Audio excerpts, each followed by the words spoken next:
Rietavas – ypatinga vieta, kurioje tvyro kunigaikščių Oginskių dvasia, raginanti ir šių dienų žmonės tą ypatingumą išsaugoti ir jo vedamiems kelti savo neeilinius uždavinius. Galbūt todėl šioje savivaldybėje apstu ir verslo, ir kultūros apraiškų. Viena iš bendrumą skatinančių idėjų – mero pusryčiai, kai renkamasi pabendrauti didelėje šeimoje iškilus poreikiui. Simbolinis toks pavadinimas – mero pusryčiai. Ką mes po to stogu pakišam po tais mero pusryčiais? Tai yra paprasčiausias bendravimas. Tai yra šnekėjimasis apie mūsų savivaldybės gyvenimą ir ryšius į kitas savivaldybės, kitas valstybės, apie reikalus, kurie mūsų savivaldybei atsiranda kiekvieną dieną. Naujų idėjų, naujų darbų, naujų užduočių ir tiesiog tas reikia išspręsti.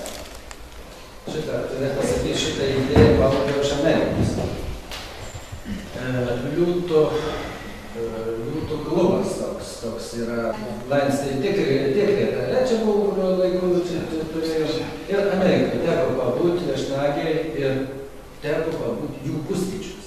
Jie iš tikrųjų kepa kiaušinį. Pagyvenę žmonės, susirenka tie daugiausia, dauguma pagyvenę žmonių, turtingų žmonių, milijonierių, ir kepa kiaušinienę, valgo ir tarpsi. Vat sporto klubą reikia paremti. Kiek duosi? Aš duosiu kiek, ten racionus visokius darom, žaidimus tokius. Ta idėja taip užstrigo ir ačiū laimė, kad kažkaip mes susišaukėm iš vienos pusės tiek verslo, tiek mero, tačiau svarbu pavadinti. Svarbu patikti idėjas, kad sureiks ir spręs bendruomenės problemas. Nes tai tikrai labai svarbu yra, ir meras tikrai tą pajuto, tikriausiai tiek ir jūs kartu pajuto, kad mes verdam savo sultyse ir kiekvienas veikiam be galo daug ir labai daug svarbių dalykų atliekam. Tačiau nėra galimybės, nebuvo, gal sakykime, gal ir buvo kažkoks būdas, gal tarybos posėdžių metu, kada išsiaiškina, kada kas veikia. Bet va taip neformaliai, kad mes galėtume susirinkti ir pamatyti ir parodyti vieniems apie kitus, tai ką mes veikiam ir kartu dalyvaujant valdžios atstovam, vietos valdžios atstovam, patiems pagrindiniams čia, galima ir pajudinti kažkokius tai kampelius, kurie pajudėjo. Tai va, tai vieną apie tai mes irgi šiandien susirinkom. Ir šiandieną tokia labai provokuojanti tema, sakyčiau, ar pelninga verslui ir kultūrai bendradarbiauti. Nuo to pelno taip iš pirmo žvilgsnio, kaip ir kai kam nelabai didelio išeina, taip iš pirmo žvilgsnio. Bet įsigilinus ir aš manau, kad šiandien iš mūsų dalyvių pasisakymų paaiškės ir išgryninsim tos reikalus, išryškinsim tos perliukus, vadinkim taip.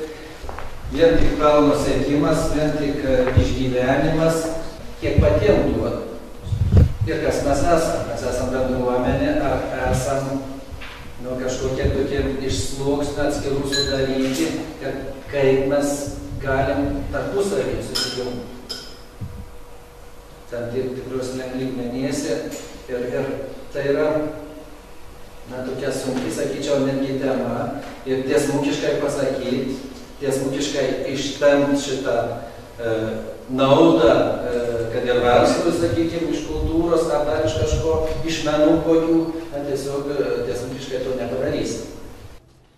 Kaip jungti meną ir verslą, kad šis bendradarbiavimas teiktų naudą abiems pusėms?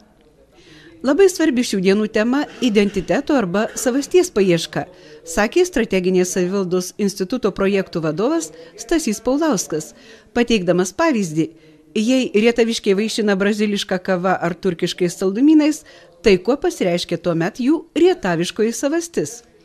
Būtina savo atsakyti į klausimą, kas esu ir kuo tai įrodau. Šiame kelyje drauge turi dirbti ir verslo, ir kultūros sektoriai, kad abu jaustųsi pilnaverčiais. Verslas, sukurdamas materialųjį produktą, neturi žemesniais laikyti tų, kas kuria dvasinį produktą. Žemaitijos kolegijos direktorius Jonas Bačinskas sakė esąs įsitikinęs, jog daugelis verslo žmonių nėra abejingi kultūrai. Tačiau vertindamas visuomenės poreikį, abejoju, ar santykis yra tolygus. Rietavo Mykolo Kleopo Oginskio meno mokyklos direktorė Rita Urniežienė džiaugiasi bendradarbiavimu su Rietavo verslo ir informacijos centru ir mano, jog abipusis verslo ir meno bendradarbiavimas yra puikiai idėja. Jai pritarė verslo informacijos centro projektų vadovė Rasa Baliulevičienė, ypatingai vertindama Rietavo išskirtinumą. Uždarosios akcinės bendrovės Kauno Šilas vadovas Vytautas Adomavičius sakė teisingai buvus minčiai įsikurti Rietave. Čia labai sėkmingai dirbame, džiaugiamės šilta žmonių aplinka. Pristatyti save, savo veiklą, padiskutuoti apie verslo ir meno santykį, į merų pusryčius atvyko Rietavo žirgyno atstovas Ričardas Astrauskas, grafinio dizaino menininkė Rimantė Stankevičiūtė, savivaldybės geodezijos specialistas Mantas Viržintas, dailininkai Birutė Fiodorova, Virginijus Bizauskas. Rietavo klebonas Antanas Gutkauskas patvirtino seną kaip pasaulis, tačiau labai gilią tiesą, jog kiekvienas žmogus yra sutvertas gyvenimui ir darbui. Uždarosios akcinės bendrovės Plungės Lagūna vadovas Almutis Bieliauskas diskutavo apie pastovius kultūros rėmimo ir verslo bei kultūros bendradarbiavimo kriterijus.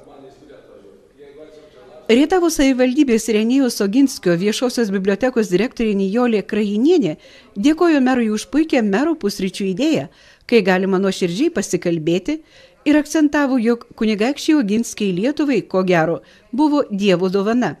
Kvietė į biblioteką, kur daugeliu klausimų galima rasti atsakymus. Mūsų 3-ojo amžiaus universiteto dalyviai – tai vakarykščiai verslo ir kultūros žmonės, sakė 3-ojo amžiaus universiteto vadovė Alvyra Andrijauskinė, pabrėždama, jog tai žmonės dar labai aktyvus, trokštantys veiklos, kurie daug vietos užima etnokultūros puoselėjimas. Sauslaukio statyba generalinė direktorė Irena Kirklienė priminė įmonės ir kultūros bendradarbiavimo idėjas, kurias ir toliau ketinama puoselėti ir plėsti. Rietavo Lauryno Ivinskio gimnazijos direktorė Regina Litvinienė, kuriai neretai tenka prašyti įmonių rėmimo, sakė, jog prašytojo vaidmuo visuomet sunkus.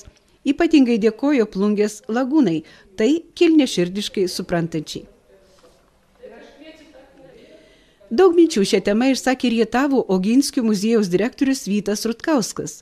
Jos skirtos Oginskių vardo ir Oginskių idėjų nemarumui išsaugoti. Mero pusryčiuose prisistatė Veikiam LT organizacija, veikianti socialinėje ir kultūros sferose. Jos vadovė Dana Lukauskienė ypatingai akcentavo savanorystės svarbą. Neseniai veikiančios baldų įmonės vadovai prisipažino, jog dar sunku patiems daug investavus į verslą būti labai atviriems kultūrai. Rietavo verslo informacijos centro direktorė Laima Dockevičienė priminė, jog siekiant dalyvauti tarptautinėme projekte verslo ir kultūros bendradarbiavimas, jau nemažai dirbo darbo grupė, tačiau labai svarbi ir būtina vietos verslo ir kultūros atstovų nuomonė. Jos mintį tęsė viešosios įstaigos Lietuvos inovacijų centras konsultantė Asta Šukienė. Retas, ko gero, sunkiai įsivaizduoja, kad gali būti kažkoks konkretus pelnas arba konkretus pinigai iš tos verslo ir meno partnerystės. Tačiau pasidomėjusi ir pasigilinusi į šitą sritį, aš atradau visai nesenus praeitų metų Jungtinės karalystės atliktus tyrimus, kurie ir rodė, kad verslas, bendraudamas su menu, su kultūra, įsileisdamas kultūrą ir meną į savo terpę, į savo organizaciją, gali turėti netgi 9 sritis, kurios galų gale atneša jam pelną. Tai yra konkrečiai pinigais matuojama nauda. Šiuolaikinis verslas susiduria su kūrybiškumo problema pritaikant konkurencingą verslą. Svarbu, jog įmonėse būtų sužadinta savišvietos svarba. Taip didinamas įmonės įvaizdis ir reputacija.